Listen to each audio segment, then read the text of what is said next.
part we're done. You say we're doing it again. So, وَيَسْتَمِعُ وَيُنْصِتُ وَإِنْ قَرَأَ الْإِمَامُ آيَةَ التَّرْغِيبِ وَالتَّرْهِيبِ.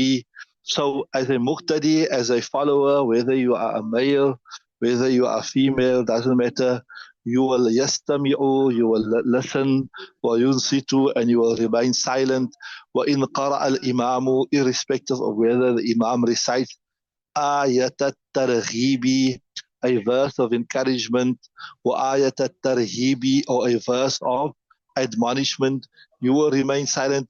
لأن الاستماع والإنصات فرض بالنص, because listening and remaining silent, it is an injunction, فرض بالنص, it comes from the nas, right? والقراءة وسؤال الجنة وَالتَّعَوَّذُ مِنَ النَّارِ كُلُّ ذَلِكَ مُخِلٌّ بِهِ. So for you to recite behind the imam, right? وَسُوَالُ الْجَنَّةِ, to ask, for example, the imam recites a verse of Jannat. Now you asking for Jannat, Allahumma razuqna a'la al-jinan, right? Whatever. وَسُوَالُ الْجَنَّةِ, to ask for Jannat. وَالتَّعَوُّذُ مِنَ النَّارِ, to seek protection from the fire. كُلُّ ذَلِكَ مُخِلٌّ بِهِ. All of these things, it goes against what? It goes against istima' and it goes against insat, right? It goes against istima' and it goes against insat. It disturbs the istima' and insat. And while this has been categorically commanded in the Quran, so you'll not be allowed. Carry on. The change, okay? وكذلك إن صلى الخطيب عن النبي صلى الله عليه وسلم من فرضية الاستماع إلا أن يقرأ الخطيب يا أيها الذين آمنوا. Yeah, so remember, so this here is for both male, female, doesn't matter. If you are female reading behind the imam, maybe as I said, maybe the husband missed, or your son or your brother, whatever, they missed Jamaat in the masjid and they said, come, let's make Jamaat, and you're reading behind them, etc. So you, or rather, not you're reading behind them, you are making Jamaat with them, then you will not recite anything, right? وَكَذَا فِي الْخُطْبَةِ, and like that in the khutbah also, Jummah time, you go into the masjid, right? So the imam is reciting the khutbah, or maybe not even Jummah time, even if it's the Eid khutbah, whatever, right? وَكَذَا فِي الْخُطْبَةِ, while the imam is reciting the khutbah, you as a muqtadi have to remain silent. وَكَذَلِكَ إِنْ صَلَّ عَلَى النَّبِي صلى الله عليه وسلم لفرضية الاستماع إلا يقرأ الخطيب قوله. So you know sometimes in the khutbah the imam recite يا أيها الذين آمنوا صلوا عليه وسلموا تسليما. So that is a injunction, it is a command to recite durud and salam. So we say even though that command, that injunction comes in the salah, you will still not recite. Yes, you can recite in your heart, you understood, recite وَكَذَلِكَ, like that in Sallah ala Nabi, if he recites upon the Nabi sallallahu alaihi wasallam, right? Why you will not recite the farziyyatil istima'i? Because of the compulsion of listening. Illa, except أن يقرأ لك خطيب قوله تعالى, right? So if the Khatib says يا أيها الذين آمنوا صلوا عليه, Surah Ahzab, right? فليصلي الصامي في نفسه, then he can recite softly in his heart and say sallallahu alayhi wasallam, right? Then واختلفوا في الناء عن المنبر. If you got it, you check it, meaning of the word na'i, Luqman. واختلفوا في الناء عن المنبر. So the ulama differ with regards to the person who is distant from the mimbar. So to understand this, you must think in previous times, right? In previous times, if a person was far from the mimbar and there was no microphones, right? So he couldn't hear what? He can't hear the khatib. So is it still necessary? Is it still mandatory upon him to remain silent? Or is it only mandatory for the person that can hear the khatib to remain silent? Are you with me? You understood that? So the question there comes about. So for example, you are in a masjid and there's Jummah, big crowd, or Eid namaz, very, very big crowd, whatever. And there's no microphones, or the microphones, maybe they're conservative ulama like Majlis and these people, they don't believe in the microphone, etc. So you can't hear the khatib reciting the khutbah. What can you do some zikr? Can you do some Quran? Or do you also have to remain silent because you know the khatib, that's his death? So that's the masala has been discussed. وَاخْتَلَفُوا فِي النَّاءِ عَنِ الْمِنْبَرِ. They differ with regards to the one who is distant from the mimbar, right? وَالْأَحْوَطُ وَالسُّقُوتُ. But I say the more cautious opinion, وَالْأَحْوَطُ وَالسُّقُوتُ, is to remain silent. Right? وَالْأَحْوَطُ وَالسُّقُوتُ. Remain silent. Even though you can't hear the imam, still remain silent.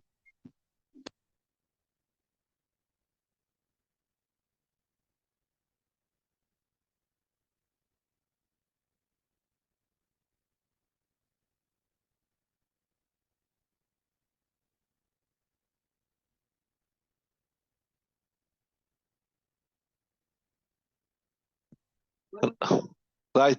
وَالْأَحْوَطُ وَالسُّكُوتُ. But the most preferred, or not preferred, the most cautious is that they, even if you can't really hear the Imam reciting the khutbah, even if you can't really hear the Imam reciting the khutbah, وَالْأَحْوَطُ وَالسُّكُوتُ, remain silent. Why? إقامة لفرض الإنصات. Why? Because Allah Ta'ala said, وَإِذَا قُرِئَ الْقُرْآنُ فَاسْتَمِعُوا لَهُ وَأَنصِتُوا لَعَلَّكُمْ تُرْحَمُونَ. When the Quran is being recited, فَاسْتَمِعُوا, listen, وَأَنصِتُوا, and remain silent.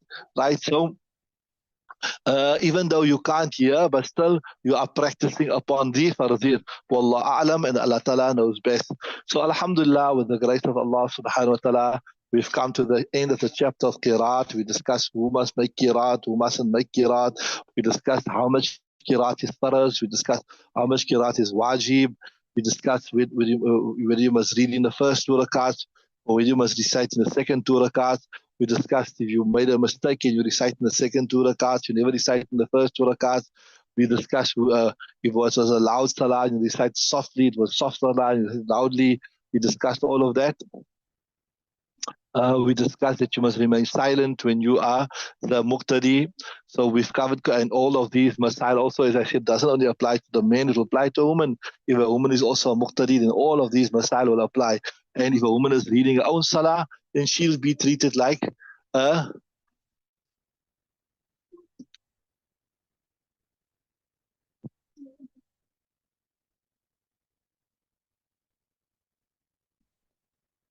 right. So wherever, just remember this, wherever during the kitab we discuss the masail of an imam, the same masail will more or less be applicable to a woman reading salah on her own, except in the qiraat masail. Or it will also be applicable to a man reading salah on his own. So Allah Ta'ala accept this from us, inshallah. Allah Ta'ala give us the tawfiq to practice on what we learned in this bab. Allah Ta'ala give us the tawfiq to practice on it. Allah Ta'ala give us the tawfiq to convey to others as well. Allah Ta'ala accept it. Allah Ta'ala show it to us on our mizan, on our scales on Qiyamah Day. Allah Subhanahu wa Ta'ala make it a means of our forgiveness. Allah Ta'ala make it a means of our cure from our illnesses. All those that are ill, Allah Ta'ala make it a means to the barakah of the words of Rasulullah Sallallahu. Allah Ta'ala remove all illnesses. Right. So the next chapter we're going to do now is Babul Imamati, the chapter on Imamah. That means some laws with regards to following the Imam, etc. So we done before, Alhamdulillah, like we said, we done the chapter on Qiraat, the Sunnat Qiraat, Shaharat Qiraat, Makhafat Qiraat, etc. When the Muqtadi must remain silent, when he must listen. So here we're going to discuss some things about who should be the Imam, etc. Right? And who should be made the Imam, how you must follow the Imam, etc., etc. Okay, Bismillah, tafaddal.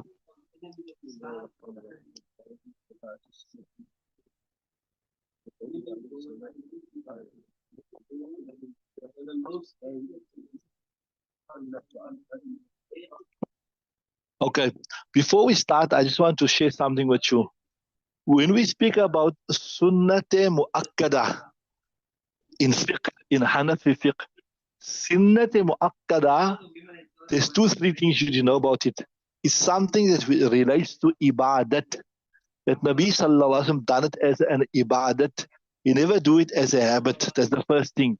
Like something which Nabi Sallallahu done as a habit, it is referred to as sunnah zawaid. Like for example, Nabi Sallallahu liked to eat pumpkin.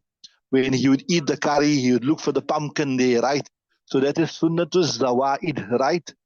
Or maybe Nabi Sallallahu Alaihi Wasallam liked a particular cloth, for example, or he liked he liked a particular to ride a particular horse, etc.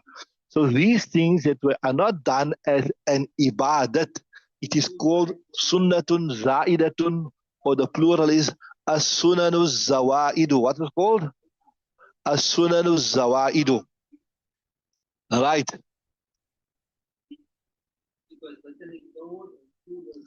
So the next, so with that's sunnah, then you get sunnate muakkada. Sunnate muakkada means those things which relates to ibadat, like how you get 4 rakahs before Zohar. You know what I'm saying? You get 2 rakahs before Fajr, etc. So that's sunnat.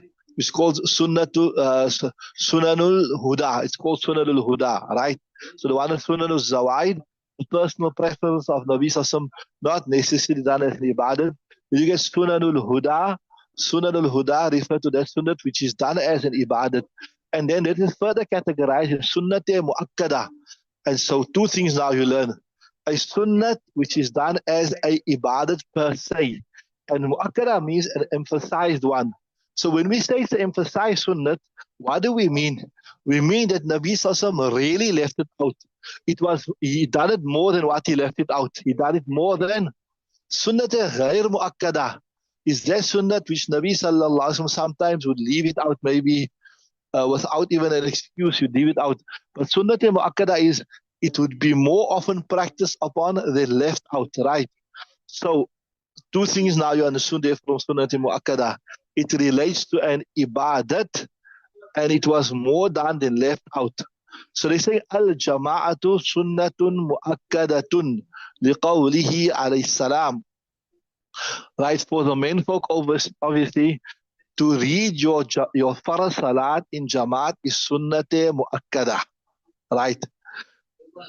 And just another thing, 2 things I mentioned to you about sunnat muakkada. The third thing I want to mention about sunnat muakkada is this here. That when I told you it is that sunnat which relates to ibadat, that Nabi Sallam done it more than leaving it out. A sunnat muakkada, if a person leaves it out continuously without a valid excuse, he becomes sinful. Right? If a person leaves a sunnate muakkada continuously out without a valid excuse, then such a person becomes sinful. So, al-jama'atu sunnatun muakkadatun. So to read your salah with jama'at is sunnat muakkada. Although in certain kitabs, which is mentioned, even Hanifa, there seems to be a difference of opinion. Some ulama take it 1 notch higher. They say that it's not only sunnat muakkada, but some ulama say it is wajib even. It is wajib. So wajib means that even if you leave it 1 time out without an excuse, you will become sinful. Are you with me? So al-jama'atu means sunanil huda. I tell you, Jama'ah is from the Sunan al-Huda, which I explained to you earlier. I did give you introduction to this here, that it is from amongst those sunnats that doesn't relate to personal likes, but rather it is those sunnat which Nabi Sallallahu Alaihi Wasallam done as an ibadat. So al-Jama'atu min Sunan al-Huda la yatakhallafu anhu illa al-munafiqu. So in the time of Nabi Sallallahu Alaihi Wasallam, nobody would stay away from the Jamaat except a munafiq. Nobody, in other words, a normal average Muslims wouldn't unnecessarily stay away from Jamaat namaz. You must have been a munafiq, that means a kafir that is feigning Islam. So this shows you that to read Salah in Jamaat is so important. That is why the ulama explain to such an extent if a person, for whatever reason, couldn't make it to the masjid, then or he did make it to the masjid, but he came to the masjid and Jamaat was over already, and there was no one to make Jamaat there. There's no hope of anybody coming to make Jamaat. Then he rather come home and read with his family, or maybe sometimes. You're traveling, you went out, or some miscalculated the time, got caught in traffic, whatever. So you missed your Jamaat. So then it is, instead of reading alone, then a person should read. If he's married, he can read with his wife, he can read with his children. If he's got sons, he can make Jamaat with his sons, um, make with his daughters, whatever. But Jamaat shouldn't be left out. That is why Nabi Sallallahu once, when he saw certain believers were not regular in the masjid, he said, لَقَدْ هَمَمْتُ أَنْ آمُرَ الْمُؤَذِّنَ فَيُؤَذِّنُ ثم آمر رجلا فيصلي بالناس ثم أنطلق معه برجال معهم حزب الحطب إلى قوم يتخلفون عن الصلاة فأحرق عليهم بيوتهم بالنار. Nabi Sallallahu when he saw certain people that they are staying away from the masjid and they are not coming to the masjid to perform the salah, Nabi Sallallahu said, I feel so annoyed at these people that are not coming to the masjid that I will put somebody to give azan and I will put someone else to perform the namaz and I'll go to the houses of the believers and I will see who is not reading Salah with Jama'ah. And those people are not reading Salah with Jama'ah, obviously from the menfolk, I will burn their homes. So from that you can imagine how serious this was. In what a serious light Nabi Sallallahu viewed this. So I was telling you, this is with regards to the 5 daily Salah, that it should be done in Jama'at, etc.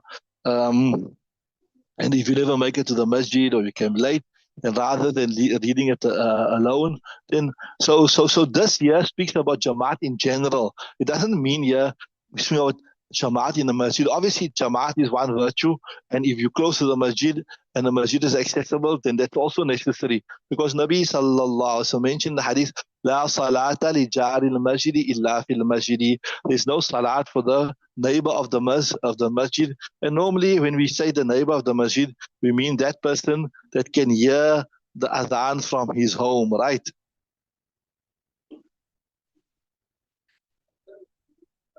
You carry on reading from there, inshallah.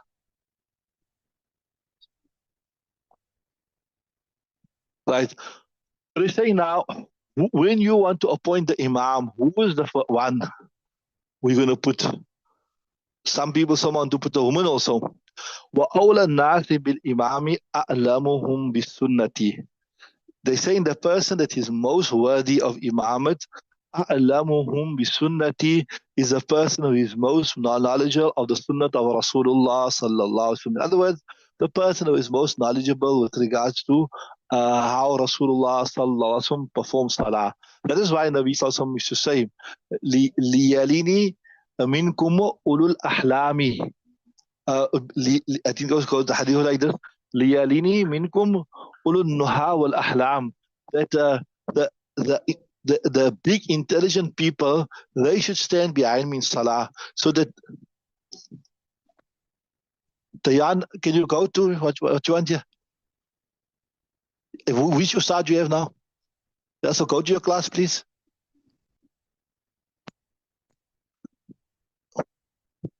Right. So Nabi Sallallahu said that the elders, the people of intelligence, they should stand behind me so they can observe the salah from me and they can learn how to read the salah, right? So that's what he's saying. وَأَوْلَى النَّاسِ بِالْإِمَامَةِ أَعْلَمُهُمْ بِسُنَّةِ. That the most worthy person of imamat is one who is the most knowledgeable of them, بِسُنَّةِ, with the sunnah of Rasulullah Sallallahu Alaihi Wasallam. We say sunnah means the method of how Rasulullah Sallallahu prayed. Carry on.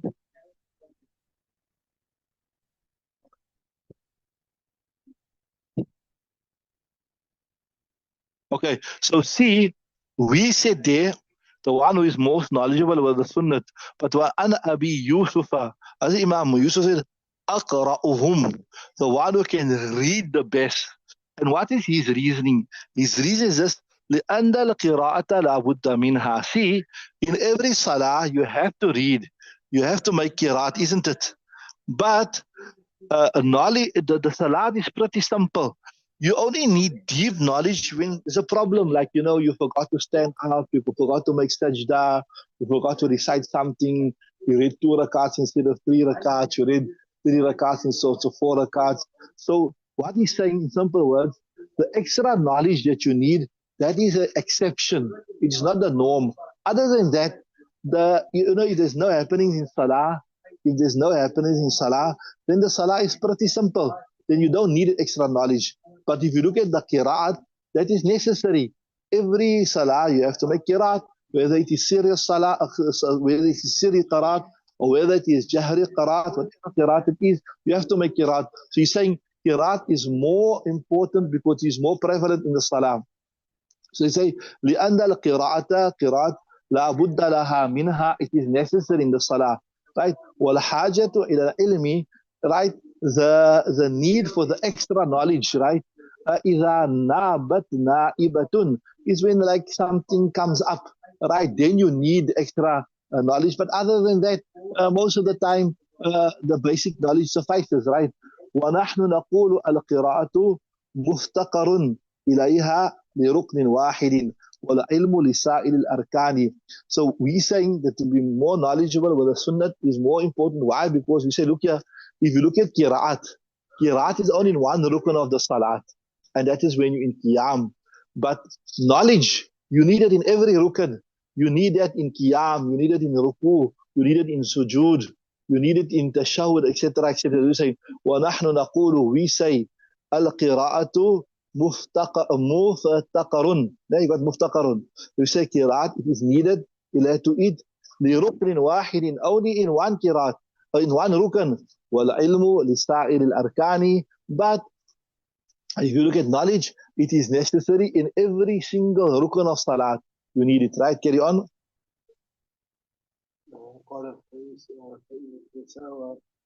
إذا فإن تساووا.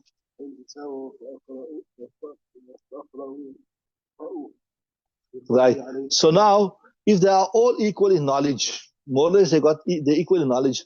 Remember, this year normally is only when people are disputing who should come. But generally, by us, most of the time, the one person say, no, you go, like that. So this like where people are disputing, they're fighting, or maybe not, maybe they're disputing, they're fighting, but the trustees have to make an appointment that who are we going to appoint as the imam. So when they going to make a choice of choosing who will be the imam of the salah, so this is the protocol they must follow. So according to this opinion, the main opinion that says they all must, you look at the one who is most knowledgeable with regards to the sunnah of Rasulullah sallallahu alaihi wasallam. So if they are equal in knowledge, in tasawaw, you say فَأَقْرَأُهُمْ لِقَوْلِ عَلَيْهِ السَّلَامِ. Yes, now we see who is more knowledgeable with regards to the Quran. فَأَقْرَأُهُمْ, right, the most knowledgeable of them, لِقَوْلِ عَلَيْهِ السَّلَامِ, because of the statement of Nabi sallallahu alaihi wasallam. He said, يَأُمُّ الْقَوْمَ أَقْرَأُهُمْ لِكِتَابِ اللَّهِ, that أقرأهم, the most knowledgeable of the most eloquent of them with regards to the Quran, يَأُمُّ الْقَوْمَ, will be the imam of the people. Carry on.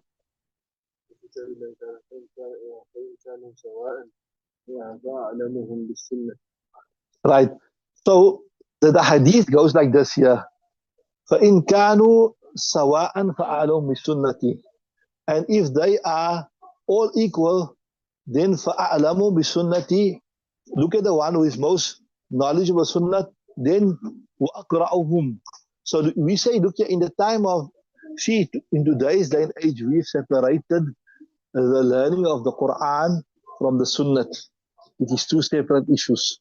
But in the time of Nabi sallallahu alaihi wasallam, when people would learn the Quran and they would learn how to recite the Quran, that would be coupled with the understanding of it.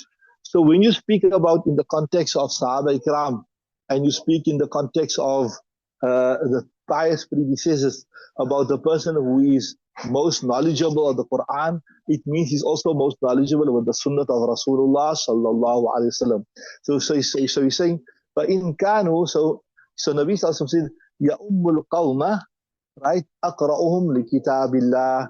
That أقرأهم, the one who is most proficient and conversant in the Kitab of Allah Ta'ala, he will be the Imam.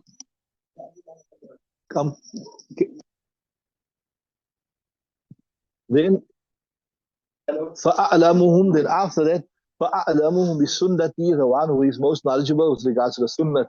Right. Now see, وَأَقْرَأُهُمْ كَانَ أَعْلَمَهُمْ. I told you, in the time of Nabi sallallahu alayhi wasallam, knowing the Kitab well, what meant you knew the explanation, the Sunnah well. So وَأَقْرَأُهُمْ كَانَ أَعْلَمَهُمْ. The person who was most knowledgeable with the Quran was also the most knowledgeable of the Sunnah. لأنهم كانوا يتلقون بأحكامه, because they used to learn it. When they learned the Quran, يتلقون بأحكامه, they would learn it with his laws as well. فقدم في الحديث. So in the hadith, the hadith speaks about أقرأهم. But I told you, أقرأهم in the context of the Arab, also أعلمهم. So that's why we don't take it just to mean to recite the Quran, but we take to mean to recite the Quran with the correct understanding and all the necessary knowledge that goes with it, right? فَقُدِّمَ فِي الْحَدِيثِ. That is why in the hadith we'll see أقرأهم is brought forth first, because أقرأهم means أقرأهم بالقرآن والسنة, right? ولا كذلك في زماننا. So sorry, but I think but in our times it's a bit different. Like if you choose to be a qari, then doesn't necessarily mean you're going to be a mufti or something. ولا كذلك في زماننا. So فقدمنا الأعلم. That is why we said أعلم بالسنة, because أعلم بالسنة in our time, right, also means the person. Sorry, أعلمهم. When we say أعلم, we mean أعلم, the person who is most knowledgeable with the Quran. أعلم means the person who would reading the Quran understood the Quran. There was no separation between that. Then فَإِن تَسَاوَوْا فَأَوْرَأُهُمْ. If they are all equal, then we look at the most pious amongst them.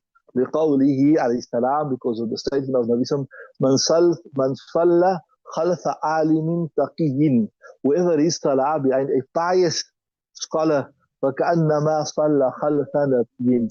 It is as though he's read namaz behind a Nabi. Right? فَإِن تَسْتَعْوَوْا, but if they are all equal, فَأَسَنُّهُمْ, then you look at the one who is most aged, the one who is great age. لِقَوْلِ عَلَيْهِ السَّلَامُ, and what a proof of this, the statement of Nabi Sallallahu Alaihi Wasallam, لِإِبْنَيْ مُلَيْكَةَ, for the two sons of Malaika, وَلِيَأُمَّكُمْ أَكْبَرُكُمَا سِنًّا.